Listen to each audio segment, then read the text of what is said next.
Hey, Bears fans, the most important defensive conversation in Chicago right now isn't about sacks or blitz rate. It's about a movable piece who flips 3rd and 7 into 4th and long, the kind of tone setter you feel through the TV even before the camera finds him. I've been on the phone all afternoon, and the picture is finally clear enough to share. Here's what I'm going to deliver for you in the next minutes. The real reason Chicago kicked the tires on a veteran safety with size and range, the on-field ripple effects if that player dropped into our dime looks, the cap math and timing around the deadline, the late twist that changed the market, why it still matters for the Bears' postseason push, and how Halas Hall just pivoted with a move that fits our identity. Stick with me, because the ending flips from rumor to reality and sets up where we go next. Let's start on the field, because that's where the story always earns its truth. Chicago's defense has been building an attitude. Rally, tackle, punish, then disguise just enough to bait quarterbacks into bad decisions. You've seen Jaquan Brisker flying downhill and Kevin Byard steering traffic from the post. But the modern NFL asks for more than 2 safeties. You need a third who can live in the gray area between linebacker and nickel, someone who can show 2 high, spin to 1 high, or sit in the hook and trigger like a heat-seeking missile. That's the exact profile that had front offices around the league circling one name. A 6'1", 216-pound enforcer with legit range from depth, comfort in split safety shells, and the frame to bang as a dime backer. The pitch writes itself. Put that kind of player next to Brisker and Byard on 3rd down and you can disguise coverage. Change leverage at the snap and steal a possession or 2 each week without gambling your corners into isolation. Now add the calendar. The NFL trade deadline sits right after Halloween, and the market always cooks in the final 72 hours. Teams don't trade traits. They trade contracts, timing, and injuries. This particular safety had been on a sizable extension since last year, with a 2025 base that scared off a few buyers in the summer.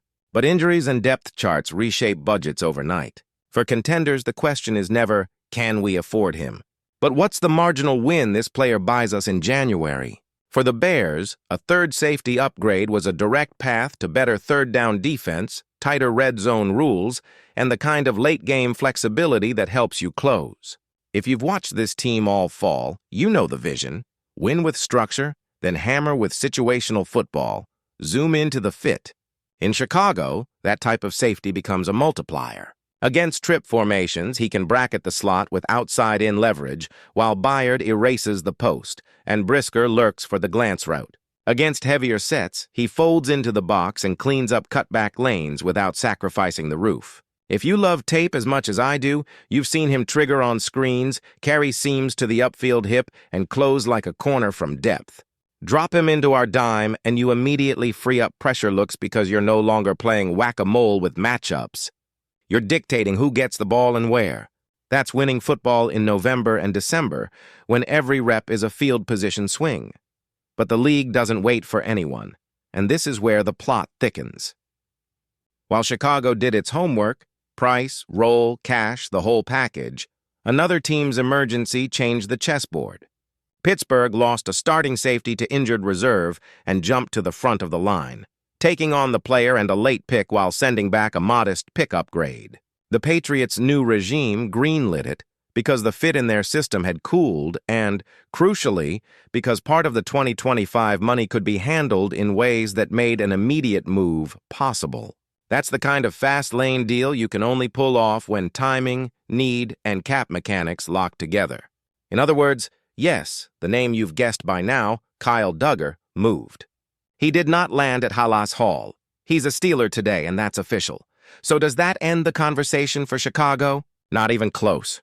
Front offices that win don't pout. They pivot. And the Bears have already started doing exactly that. They brought in C.J. Gardner-Johnson to the active roster, a known disruptor with ball skills and edge, someone who's comfortable as a nickel, a robber, or a matchup piece in 3 safety packages. That doesn't just replace the idea of Duggar. It changes the texture of how you can defend early downs without showing your hand on late downs. Think about the combinations now. Byard as the post safety with the green dot, Brisker attacking from depth, and Gardner-Johnson floating into the passing strength to cut off option routes. Versus bunch and stacks, you can pass off without panic. Versus motion, you can travel or bump, because the roles are all cross-trained. That's exactly how you make quarterbacks hold the ball for a beat longer. And that extra beat is where pass rush lives. Let's address the cap and assets, because that's where fans rightfully ask, what did it cost and was it worth it? Duggar's mid-season price ended up being less about the pick and more about the bookkeeping tied to his existing deal. One reason why the Steelers could pounce when their need spiked. For Chicago, spending a pick is never the only math.